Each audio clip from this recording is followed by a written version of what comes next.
Welcome to O's Across the Pond, the show covering all things Baltimore Orioles, but from a fresh European perspective. Join us for the highs, the lows, the heartbreaks, and everything in between. Whether you're a die-hard fan or just discovering Birdland, this is your home for passionate, across-the-pond Orioles talk. Let's dive in.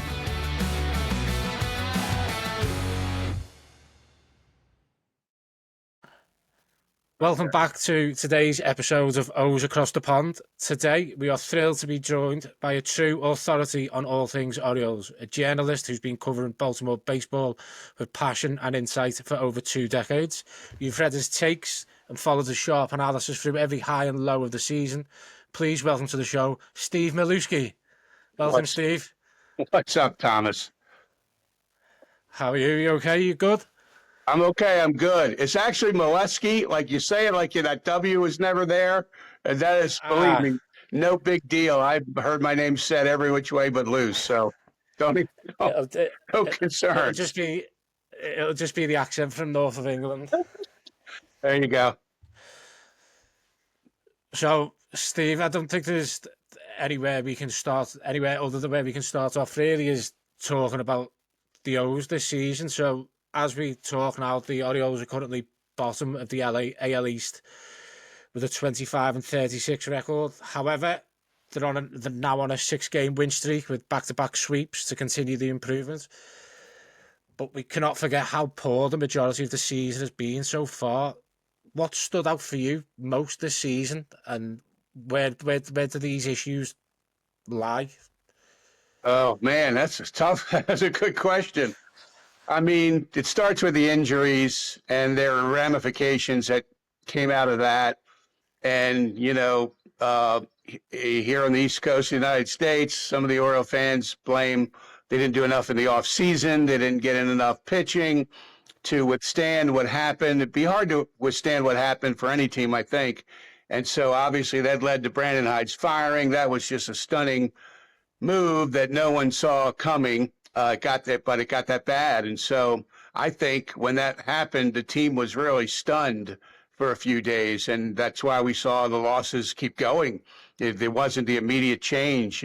He wasn't the problem. There were numerous problems, some of which they're starting to slowly resolve, and others maybe take longer. We're going to see. But it's great to see the play of the last week. I mean, there's a lot of season left, so they could dig out of this hole, but it's a big hole that they're in. Do you seeing the improvement we've seen, obviously, with filming this in between the Mariners series and the Athletic series? I was looking ahead. We've got the Tigers coming up at Oriole Park, Camden Yards. Do you think, in all honesty, the Orioles could make a run this year, even taking into account the poor start? I mean, obviously, you could go back and look at the Nationals in 2019. Obviously, they didn't have such a bad start. But with the depth of talent in this organization, do you think it's possible? Yeah, it's possible. A lot's going to have to break right. And the reason a team like the Nationals can be 19-31 and still win the World Series is because they played 50 games, but that means there's 112 to go. Baseball season is a marathon of 162 games. So the Orioles have 100 games to go. They could, 60-40 might get them somewhere where they need to be, or at least having a chance. So I think that's what you would, when you buried yourself so much in the standings early on, you just want a chance to have that fun that last 4 or 6 weeks. And so, it's a hole you got to dig out probably over months, not weeks. 2 weeks from now, we won't say, oh, they're fine. But 2 months from now, if it's 2 months of really, really good play, we might be able to say that. And obviously, with 6-7 weeks out now from the All-Star break and the trade deadline, how important is this improvement for the Orioles going forward, looking at that trade deadline? At what point because if we get to the trade deadline, if the trade deadline was now and with this many games back, you'd think that the Orioles would be a selling organization. How many games back do you think the O's need to be come that deadline? And if there was trades or obviously players leaving, who do you think the organization would be looking at? Well, they're 7.5 behind the final wild card right now today as we do this. So if they got within 3 or 4 games, I mean, that's reasonable. You got a chance. So it's not that Definitely. far of a leap to be, on the fringes of contending for the wild card. And so, but if they do get to the trade deadline, they still have some expiring contract players like Cedric Mullins and Zach Eflin, for instance, who other teams will definitely want. The question is, if you trade them and next year you want to win again, who's going to replace them? So you got to think about all that, because sellers are traditionally the teams that aren't going to win for a couple years. But the Orioles are a unique seller, I guess I would term them as, a team that could potentially sell because sometimes at the trade deadline, teams desperate for a player will overpay for that player. So maybe you take advantage of those specific situations, but it's not a sell-off like a bottom division team that knows they won't win for a couple years and is reloading, rebuilding like the Orioles were back in the day a couple years ago. They're not that traditional seller in that sense, I don't think. As you mentioned there, obviously the rebuild. You've followed this rebuild closely. How do you think Mike Elias's long-term vision is playing out now? Well, the rebuild goal was first to get to winning, which they did. And the second goal of that rebuild was to not have to go through another rebuild. Was we want to do this once and get it right and have a long window of winning, which we thought they were in the midst of until the bottom fell out this year. So what I still see, maybe I'm seeing it in an optimistic sense here, is still a lot of young talent. Still Gunnar and Adley and Grayson and Westberg, and that group is under contract, team control for years. So the window to win with this group is still there.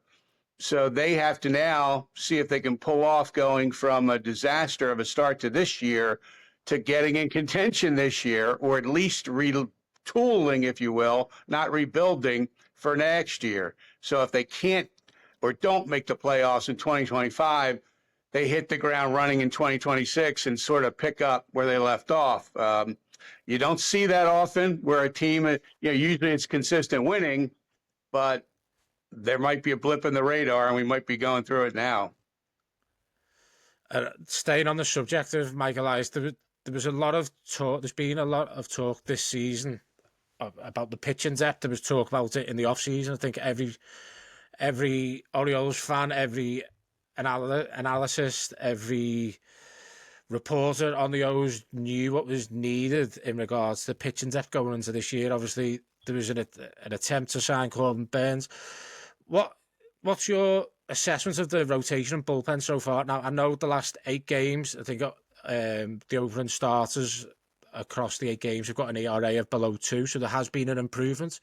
But again, the start of the season, which has cost us so greatly of where we stand now. What's your view on the bullpen and what went wrong in the offseason? Well, they didn't get the ace pitcher, is an obvious answer to that. Now, we don't know, for instance, what the Orioles were involved in with Garrett Crochet, who got traded to Boston. He would have been a great addition. But what would they have had to give up to get him? We don't know that answer. So if we did know, we could say, oh, they should have never made that trade, or wow, they should have made that trade. So looking back, that's a player that maybe they could have had a big deal done, and it didn't get done. They kind of went after Corbin Burns, re-signing him.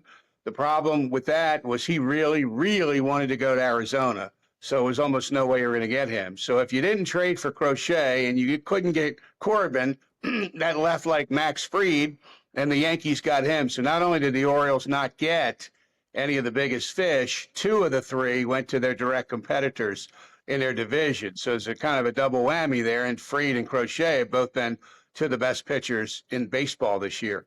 So Yeah, that was frustrating. And the hope was the pitchers they signed would not have to carry the load they had to then carry because of missing out on the big fish and injuries that happened. And then Charlie Morton couldn't get anybody out for, 10 starts. So, and there were other injuries, for instance, Connor Henderson was not even there on opening day. It took him a while. Gordon Westberg has missed most of the year. Colton Cowser's finally back. So add all that together, and you get what we got. And staying on pitching, you look at the free agents come the end of this season. Regardless of injuries or what happens this season in regards to trade, I'm of the opinion that the O's need to try and find that ace again in the off-season. With the free agency market for pitching this year being considerably larger than the availability was last year, if you were the GM, who would you be looking at for your ace this season in the free agency market? Well, I don't have the list in front of me, but I know it's vast. There's a lot of pitching that's going to be available this winter.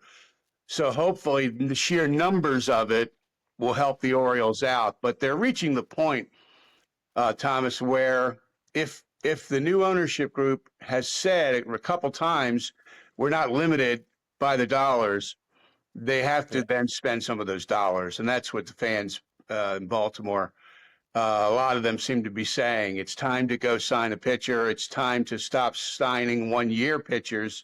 So every year you're trying to, the staff is short, and get some of these guys under contract for a couple of years. Pitching is so expensive, 200 million, 300 million or more. Are they ready to do that? I mean, there's some people that doubt where the Orioles are. It's not something they've done previously. But there's always a time to start, and this may be it, especially if you have a team that's good, that still has the young talent, that still has this window to win. You've got to bring some pitching in here somehow. Is it in Mike Elias's way of thinking, though, to go out and spend, or give a pitcher a 5-year deal at $200-300 million? I know they come out and said they made that offer to Corbin Burns, but is that what Mike Elias does? I don't think it. I think that the years he hasn't done it. Do you think now with these new owners, he's going to have a slight change of the way of thinking?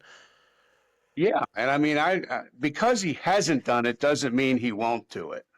And so remember, for years, when he was looking at a team that was going to lose 90 or 100 games, you're not even thinking about that kind of a move. So there were numerous years he's led this team that move wasn't on the radar anywhere. It's just now that they've gotten good again that you start thinking about how do you maximize your window? How do you take a good team and make it even better? And that's where this kind of a move comes into play. So I think people who say he's against such a move, well, for years he probably was, because it didn't make sense of the organization he was running. But now it makes more sense.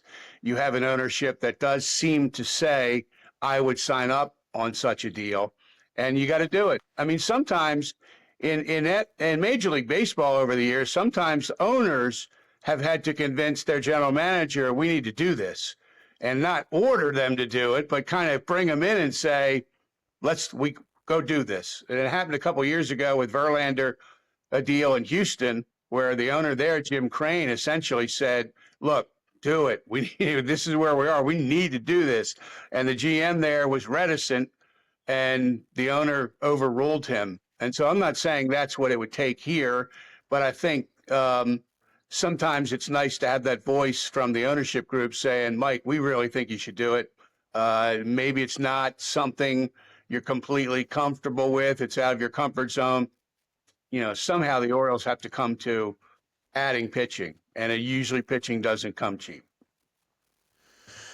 I agree. A question that we asked Brendan Mortensen the other day in regards to pitching and pitching contracts, it was on the back of Corbin Burns obviously leaving the Diamondbacks game with what looks like a bit of a nasty injury, and he could be out for a while. I know he is only on the 15-day IL now, but he's seeking a second opinion. The question we put to him was, do you think we will we could start to see the end of these 5-6 year deals to pitchers just because of the injury risk. He seems to think that no, because if you go back and have a look at the Nationals, would they have won the World Series that, even though they lost their ace, would they have won the World Series that year? He doesn't think so. What do you think? No, I don't think we've seen the end of it. I mean, every year in free agency, they go up and up and up. The prices don't go down. There's always some teams willing to spend that money. The Mets spend crazily. The Dodgers spend crazily. They'll go get these players. And so some teams, because of their revenue so drastically better than others, there's an imbalance in Major League Baseball. It's not like the NFL where everybody's having about the same amount of money they're spending on players. Yeah. It's very different in Major League Baseball. That's the system that they live in. That's the system the Orioles have to live in. So it's like, are you going to beat them or join them? And to beat them, you got to join them by throwing around that money.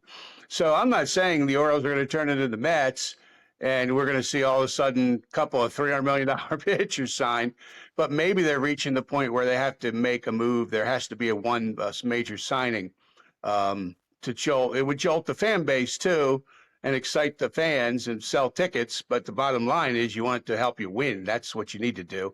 Because in the end, that sells the most tickets. If you're winning and you're a team that can win the American League East, the people will be excited and want to come see you play. Well, he is hoping that obviously they managed to bring in that ace in the offseason. Staying on Mike Elias, a player who has struggled recently and it's fair to say most of this season is Heston Kerstad. I know he had the triple the other night against the Mariners, and where I stand on Heston Kerstad is I don't think he's got a career in the big leagues other than being a designated hitter. I don't think he offers much in the outfield. And I think when Jordan Westberg and Cedric Mullins are back, I think he will more than likely drop back down to AAA, try and work on things. Where do you stand on Heston Kerstad and what has gone wrong for him? Yes, part of it is going through what young players go through. And the outliers are the guys who come up and just start tearing it up from the get-go. That does happen, but it's rare. And the more likely scenario for a lot of young players is ups and downs. Cal Ripken did it, even Gunnar after initial success, Adley, Westberg's the one guy who kind of came up and was really good from the start. And outside of injuries has been really good, when we see him out there. Even Cowser, the year he finished last year second for Rookie of the Year, there was a lot of highs and a lot of lows mixed in. So Kerstad's going through that. The Seattle series was encouraging. He had several good swings. And I just think he's a better defender than what he's shown. It's almost like he's in a defensive slump or it's in his head. And now when there's a tough chance, he does the wrong thing or he's just a step short or it pops out of his glove. But I've seen him make nice plays too. And I know he feels his defense is improved. So now he's got to show it. And with all these outfielders hurt, starting to come back, it could take his roster spot away. So he's definitely on that fine line right now, whether he's going to stay or not. And his performance in Seattle was encouraging. Now he just needs to do more of that because we know he can hit. And they're finally giving him a chance, and he's finally healthy. All the stops and starts he went through, he's had tough luck. So I root for that kid. He's a good kid. Now he's got to play like they know he can play. It's well known how how much talent we've had down on the farm over the last couple of years. I mean, I'm looking at some of the players down at Norfolk at the moment, and even down at AA, a player who I am really big on at the moment, and I think his progression through the minor league system has been astronomical. It's been quick. I think we might see him in AAA this year is Braxton Bragg. And then you've got the likes of Samuel Basayo, Dylan Beavers. Just how good can these guys be? I'm starting with Braxton Bragg, if you don't mind, Steve. Well, Braxton Bragg was like, I want to say 8th round pick, something like that. It's not a high pick. And he also was a pitcher who was a senior when they drafted him. He pitched 4 years in college at two different places. And so he was not a phenom. He was not he came into baseball, the pros, as a guy that was a marked man. But he made himself that. He got bigger. He got stronger. He got to where his fastball he was throwing it harder, and he tweaked and improved his secondary pitches. He's like a role model for player development in the minor leagues, and his progression has been on a straight line up. Usually young kids are up and they're down and they're up and they're down. This guy he keeps doing everything right. So right now he's a great, he's on an uptick in the Oriole organization. And maybe it won't be much longer. Maybe he'll be actually knocking on the door. I mean, he looks like he might have what it takes. Basayo, he's been the guy that entered to fanfare because he signed a big contract and he started hitting almost from the jump. And this kid is one to watch for sure. Trey Gibson right now is making some waves in the Oriole organization. He's got a 40% K percentage, which is the best of any Oriole minor league pitcher, even better than Bragg. Even he's got a high ERA at 5, so it's kind of how these two jive. Really? But his swing and miss has been something. So, you guys know I cover the Oriole farm a lot. And I saw them be number 1, and they deserved it. And they've fallen back to like 17, I think, in Baseball America. But it's cyclical. It's a snapshot in time is what that is.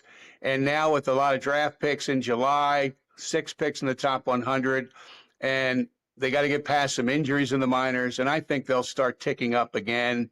And their farm system is still pretty solid. And there are a bunch of pitching prospects. There are not any top 100 pitching prospects right now, but Braxton Bragg may be trending that way. Other than the players that you've mentioned, who would you say is the biggest surprise for you down on the farm, or who's got the biggest potential to go on and do great things? Well, I mean, Bragg is the biggest surprise because he wasn't in anybody's top 30 a month or two ago. And now we're talking about top 100. So it can happen fast. I mean, no one said he would have a 1.5 ERA, as we're in June at 2 levels of the minor league. So how can we not say he's a surprise? He's a surprise.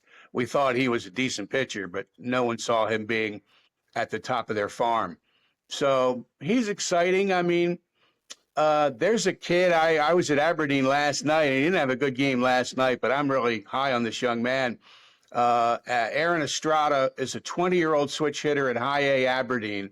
He's hit well everywhere he's played, starting in the Dominican Summer League in 2022 when he had 368. And there's several things I like about him. One is his age is just 20, so he's already High A age 20. Second, he's a switch hitter who is producing from both sides of the plate. Third, he plays 5 defensive positions. He has played second, short, third, left, and right. And he handles them all pretty well, I'm told. And 4, I'll add to it, he's listed at 142. He is much, much, much heavier than that. That was his signing weight going back a couple years. He's not that anymore. If you look at him on a stat sheet, you think he's a punch and Judy slapping singles middle infielder. He's not. He's not hitting a lot of homers right now, but he has power potential. I see him like a Jackson Holiday type. One day he might hit 15 or 20 major league homers. He's not going to hit 40, but he's not a guy who's only going to hit 3 or 4 either. So he's one to watch. I'm going to be writing about him on my Substack space here in the next few days, a big feature. I had a chance to interview him with interpreting help because he's from Venezuela and he's still learning English.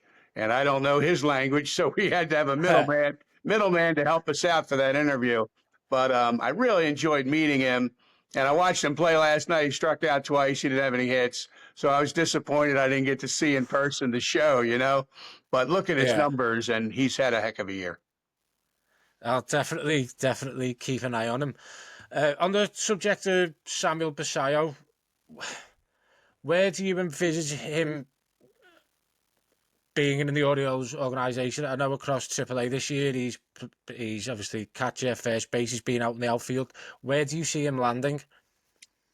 Well, I think he's going to arrive this year, and I think we're just waiting for when. He's really, look at his, his homers recently. He's starting to announce himself to the world here that I'm on the doorstep of the major leagues. So now it's about opportunity. The Orioles don't want to bring him to sit, and you can only play one catcher at a time. So that's been the dilemma they've been looking at for years with Basayo.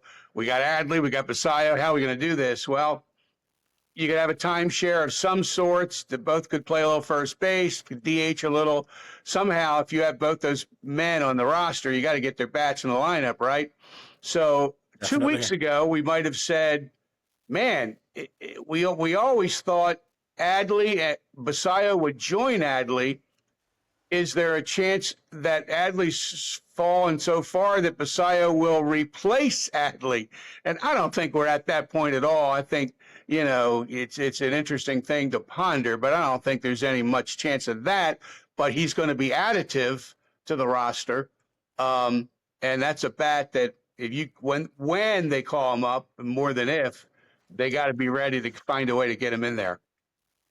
It's the opportunity. He's just waiting for his opportunity now, isn't he? Because obviously you've got Adley, Hanley, you've got Sanchez, who made a rehab start last night.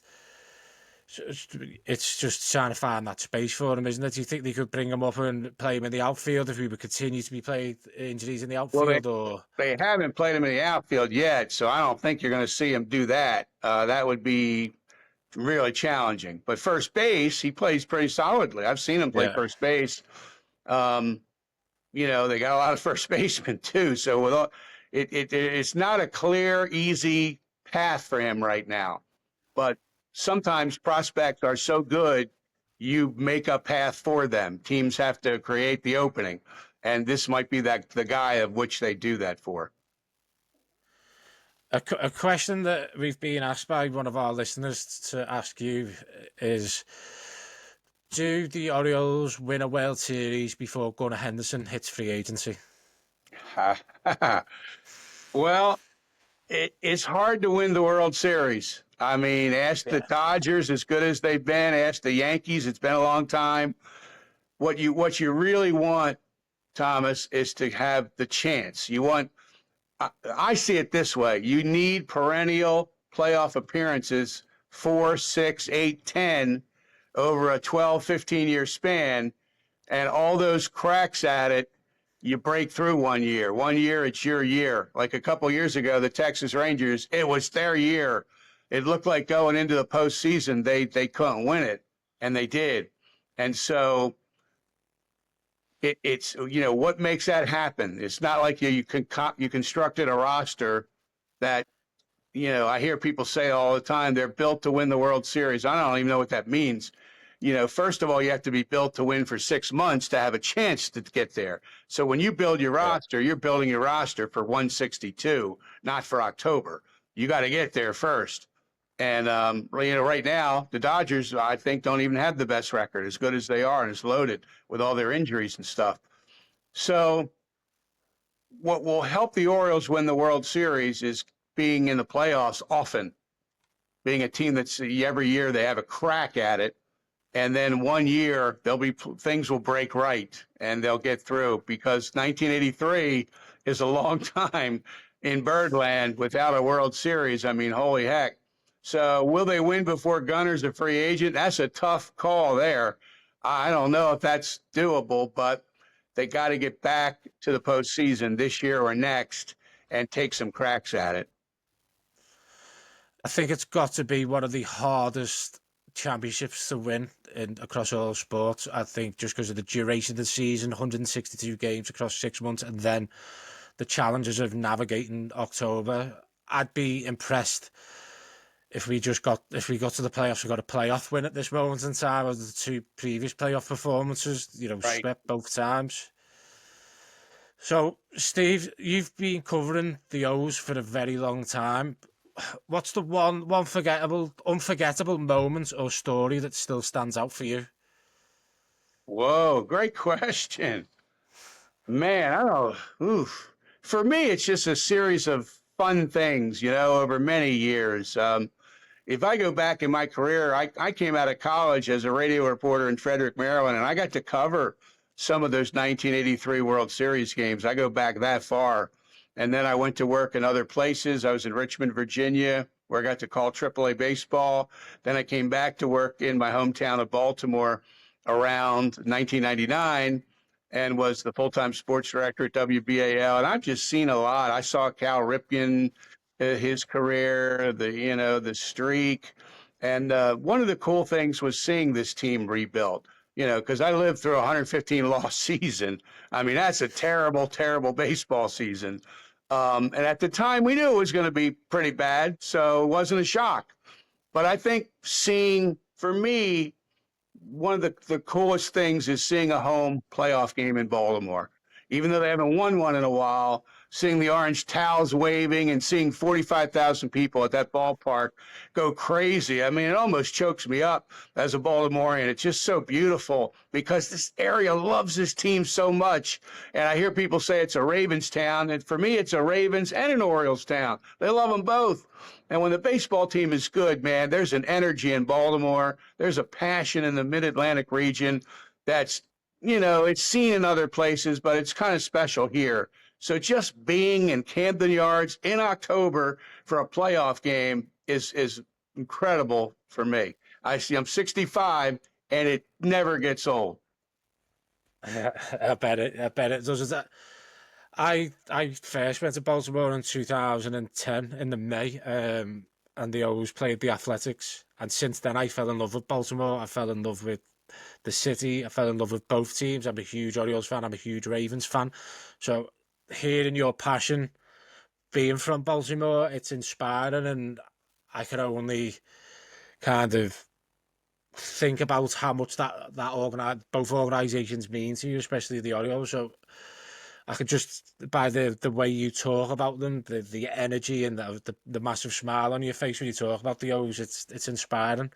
And in turn, it makes me smile because I don't think there's anything better than being passionate about a sports team in life. I think you're right. And baseball is so unique. It's such a grind, man. 162 games is crazy. And for all the years I've covered baseball, at the end of every season, when you covered all those games and all those flights and all those trips and all those early mornings and all those late night cheeseburgers, you get to the end and you feel an accomplishment. You feel like, man, I survived all that. And look at all the stories I wrote and all the things we did and all the fun we had. And it was tiring. There are times in a baseball season when a baseball reporter's worked 32 straight days and they look up and go, I'm not going to make it through this week. How am I going to do this? And somehow we do. We always do. We persevere through. We love it. And it's at the end of a season, you feel like you accomplished something just by being there for all of it, because unlike any other sport, even in baseball, off days, reporters are writing stories or planning this or going to a minor league game on their off day from the major leagues. And it just doesn't stop. It's a roller coaster ride that's incredible. And I look at baseball as 162 chapters. It's fascinating. We don't know what next week will bring. The Orioles might be riding high or they might fall back again. But last night I was at Aberdeen, which is near my house here in Harford County, north of Baltimore, and talking to a lot of people with that Ironbirds team and a lot of Oriole minor league people. And I just happened to be there interviewing one of the director of pitching development for the Orioles, Forrest Herman. And we were looking at our phones as Brian Baker was pitching the ninth inning, trying to save that game. And we weren't watching it. We were watching it on our phones, as the third out popped up and we were like, hey, they got it. They won again. And, and he turned to me and he said, wouldn't it be something if we get back in this thing? And I said, the Orioles have a chance to make this summer be one of the greatest stories of all time if they take as far as they fell and get back in it and create excitement in Baltimore. That will be a story, my friend. And baseball provides such things. So maybe we're in the midst of it. It would be probably one of the greatest sporting achievements across all sports if the O's could do something magic this year, considering where they have been. over your time interviewing players, coaches, staff members, is there a player or coach that you have found especially insightful or enjoyable to interview over the years, and why? There is a long list of players that I have enjoyed talking to over many years.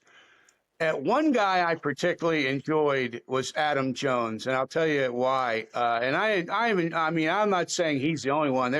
I could name 200 really for you. But Adam Jones, you would go to his locker and have a conversation that could stray into 20 directions, none of which were baseball.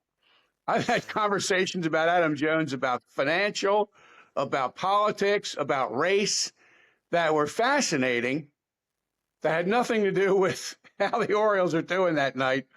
And 30 minutes would go by, and I'd realize, geez, I didn't get anything baseball related in here today, but I had the most fascinating conversation with that man. And we would disagree and argue, and he would say something. I'd say, wait a second, no, you're wrong. Here's why I think you're wrong. And Adam, to his his everlasting credit, would always hear my side. And I think many reporters had that relationship with him. He's a talkative guy. He's a loquacious guy. He takes on all comers. He's never met a topic he won't discuss or have an opinion on. And he was just fascinating. And I could name others. There are others. I mean, Corbin Burns, I had some incredible one-on-one interviews with Corbin Burns, who I found delightful to talk to and very open to talk about pitching. If you hit him with the right specific questions, man, you got on some topics that were passionate for him. And so there are guys today. Gunnar Henderson is just a wonderful young kid who I've been interviewing since the minor leagues. And that's always helped me in my reporting is my minor league coverage. Then they get to Baltimore, and you've already interviewed them 6 or 8 times. They know you. You've already got that relationship. Yeah, they feel very comfortable with you. That happened with me and Gunnar. That happened with me and Manny Machado and a lot of big-name Orioles over the years. I got to know them in places like Aberdeen and Frederick and Bowie. And then when they walked into the Baltimore clubhouse, hey, Steve, how you doing? They know you and they trust you. And that's really a wonderful thing. The Orioles have a great setup here, Thomas, where they have several minor league affiliates close by Baltimore. So if you ever get back here and you're here for a spell, look up the minor league teams. See, maybe I'm going to go see the Orioles, and tomorrow night I'm going to go see Chesapeake, Double-A Bowie. I am hopefully. I know I'm over in September because I am going to the Browns game on the 14th of September. So I'm going to have a look at some the scheduling around that, and I am planning on coming out at the end of next month. I'm yet to do a minor league game in all my time over in the States, so it's on my list to do this year, and especially now doing the podcast, we've got the play-by-play announcer for the Ironbirds coming on next week to discuss. You've mentioned Adam Jones. I've been in contact with him because he was in Europe recently, traveling around, trying to spread the love of baseball and I think enjoy his retirement. He's coming on, so we're getting the opportunity to speak to great people who love the sport and who are as passionate as you are, and especially I love reading your blogs and what you put out there and the stats and the thinking that goes into behind it. And I don't think there's anything better than sitting down and just watching, reading or listening to anything to do with baseball. And that may sound surprising coming from a guy from England talking about America's favourite pastime that passionately. But for me, baseball has become the love of my life. Obviously in the UK, soccer is a huge thing over here. It's like a religion. I've fallen out of love with soccer now, and baseball has become my one true love. As sad as that may sound, but did you become an Oriole fan just because of that visit to Baltimore? Yeah, so in 2010, I was in the armed forces. So I was in the Royal Navy.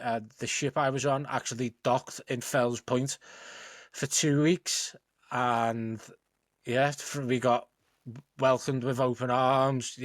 Jimmy's Seafood, and the Ravens gave us a tour of the bank.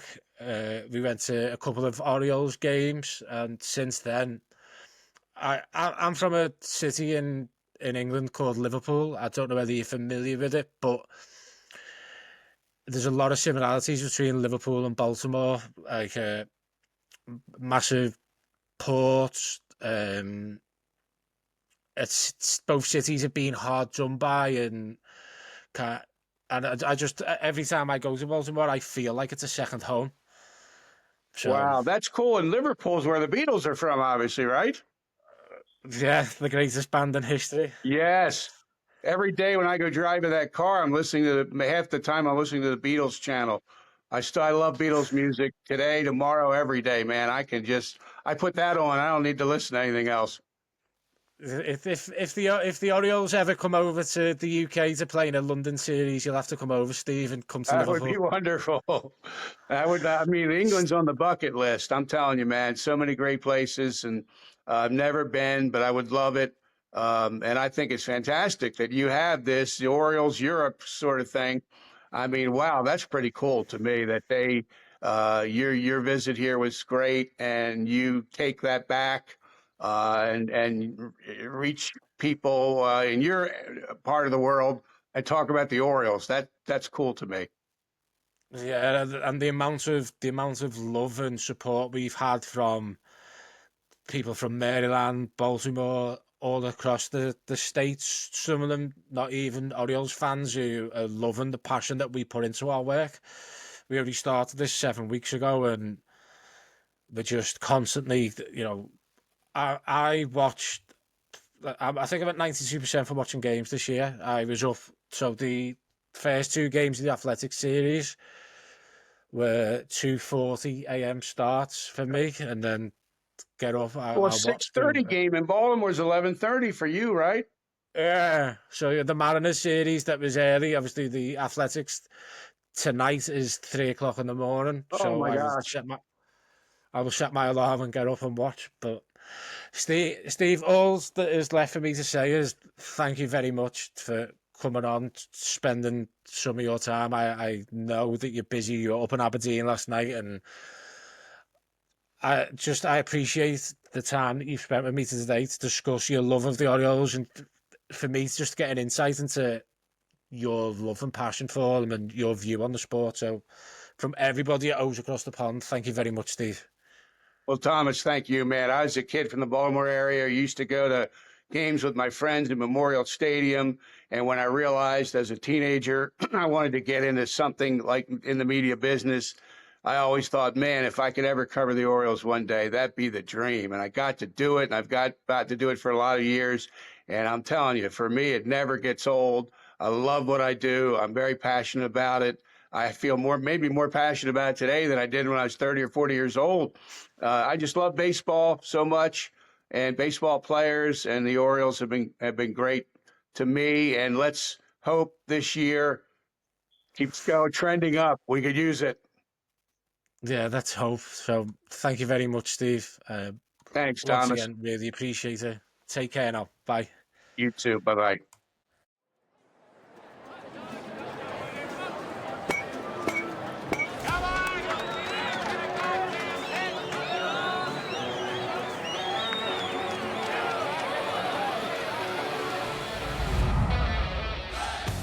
That's it for this episode of O's Across the Pond, bringing Birdland to Europe one episode at a time.